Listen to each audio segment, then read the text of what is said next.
Okay, if there are any final questions or comments, please indicate so now by pressing 1-4 on your touchtone phone. Okay, if there's no further questions, I'm actually showing 4 questions in the queue. yay.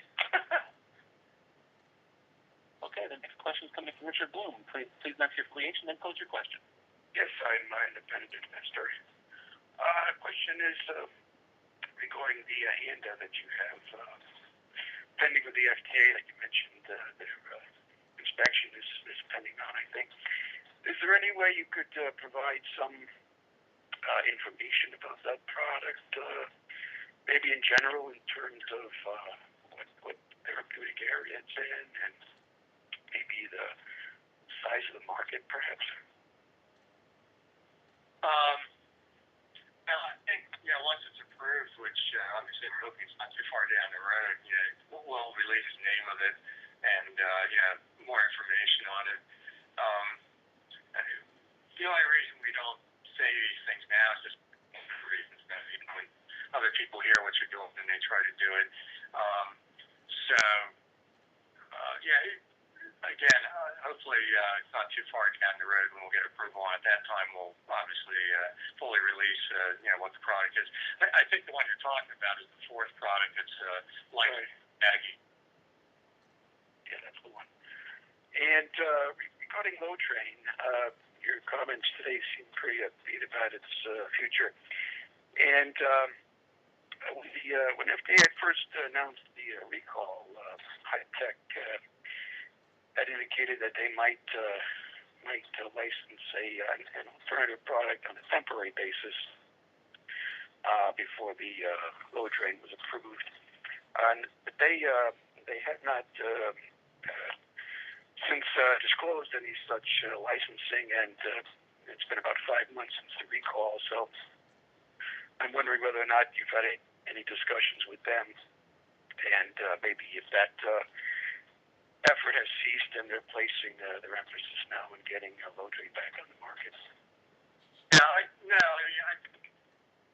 First of all, what they're doing around it is we're working with them on the products from a manufacturing standpoint and development in some cases. But anything they do strategically is really for them to probably discuss and talk about.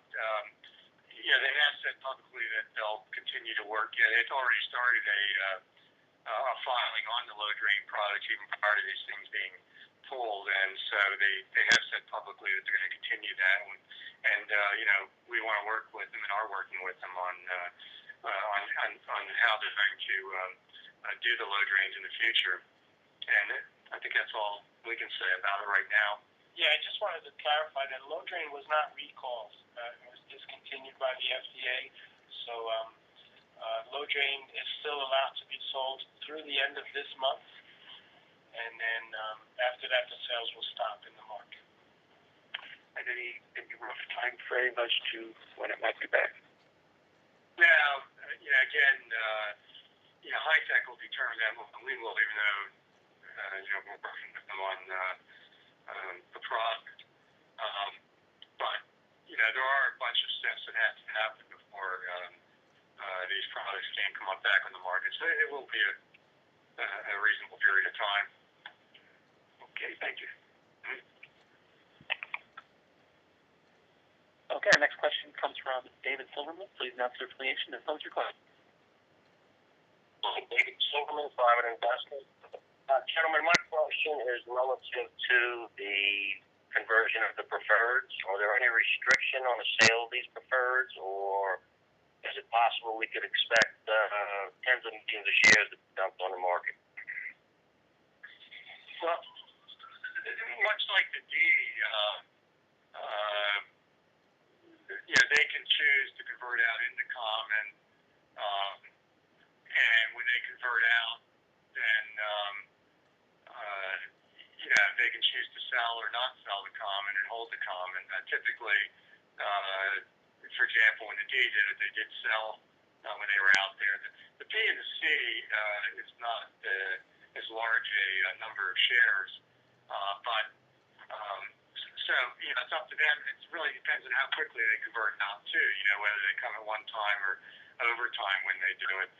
Yeah, I think, again, the good news for the common shareholders, granted, there's more shares out there, but when they get out there, now they're in the class that you're in, plus we're not paying dividends, quarterly dividends to them on an ongoing basis. So I do think ultimately it's good for common shareholders to get the preferred shares converted now and done with, basically.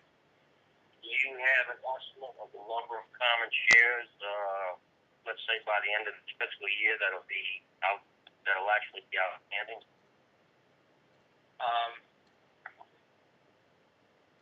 Yeah, well, currently, as of June 30th, the B's and the C's represented roughly 4 million shares, common share equivalents.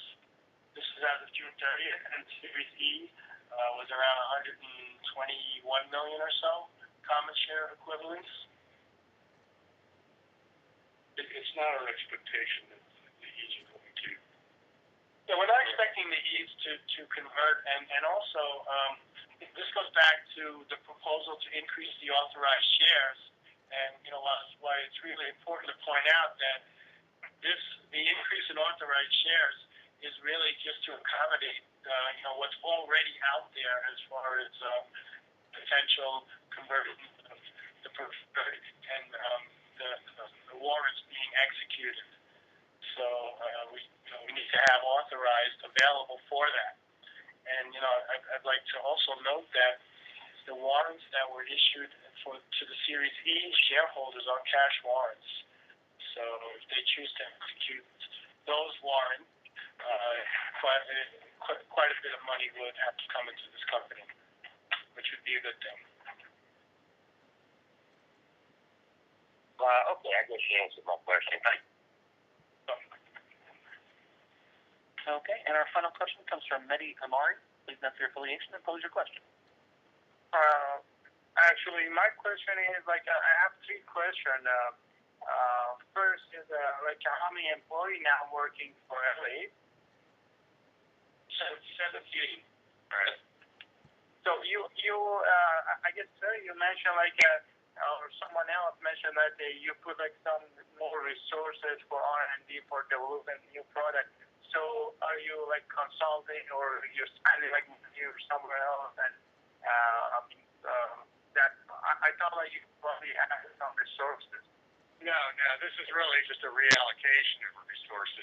Before the operators and technicians that were making low drain are now being used to develop the new products and get the new products out the door. Right. There was an increase in lab costs and testing costs and a lot of these type of expenses which are related to the product development. So those are fresh costs.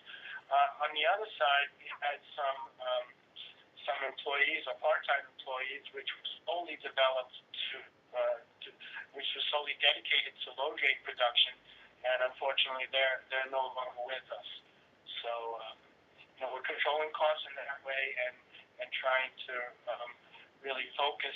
We have limited resources, and we're trying to focus them on bringing new products online as quickly as possible. The irony is, I think it can be said to be a silver lining to the low drain situation is that if we were still manufacturing low drain at the levels that we were, product development would be much slower than it is right now, because it basically low drain production consumed quite a bit of time on the equipment. So right now, we're not manufacturing low drain, but that equipment is being used for product development. Everybody is working even harder than before, so we have a lot to do. There's a lot on our plate. Okay, are we using any other company R&D department like Epic or Actavis or Mika or any other company that's helping out for developing the new product? We're developing everything in-house. No, we do have a strategic agreement with Epic. Epic has significant overheads, which does help us in certain direct and indirect ways. So, but that's always been the case. Before anything happened with Lodrain, Epic provided a lot of support in regards to purchasing resources and various other regulatory resources, which are made available to us on an as-needed basis, which is something much cheaper than if we would have to create those resources in-house on a permanent basis. Okay. And my second question is, what's the status of like a European partnership for phase 3, development of LE-154? Yeah, until we have a deal signed on that, we won't have anything else to announce on it. Other than, you can only say what we said before, that we're in discussions around it. But until we actually sign an agreement, then we'll, put an announcement out. Right. We're still dancing with the same partner. Okay. Is it like an active discussion or is it still going on? Yeah, it's very active. Okay. And my last question is, in case like LE-216 and LE-154 got the right patent approved by FDA, what do you think of like market size in the U.S. and globally? Well, again, we don't put out projections and that stuff, but for an oxycodone product, you can look at what the OxyContin market looks like, and it would be into that kind of market, that sustained release oxycodone market, some portion of that. So, and that's a multi-billion dollar market. $200 billion in the U.S. Okay, and about the abuse or resistant, what do you think? Because like I guess like FDA is pushing pharma industry for kind of abuse resistant drugs, and especially like this kind of oxy product. What do you think? That's going to be like future next 10 years of LE-216 if approved. Well, I can put forth a personal opinion. As part of the approval of, when they approved these abuse-resistant products, they asked all the companies basically to do a follow-up, and so they can get a handle on does the abuse-resistant technology actually lead to yet less abuse of the product. My guess is yes. And I think when the agency has that data in hand, they're basically going to mandate that opioids be an abuse-resistant formulation. Okay. Thanks for that. Appreciate that. Thank you. Okay, I'd like to thank everyone for listening to the call, and hopefully we'll have some good news to report at some point in the future.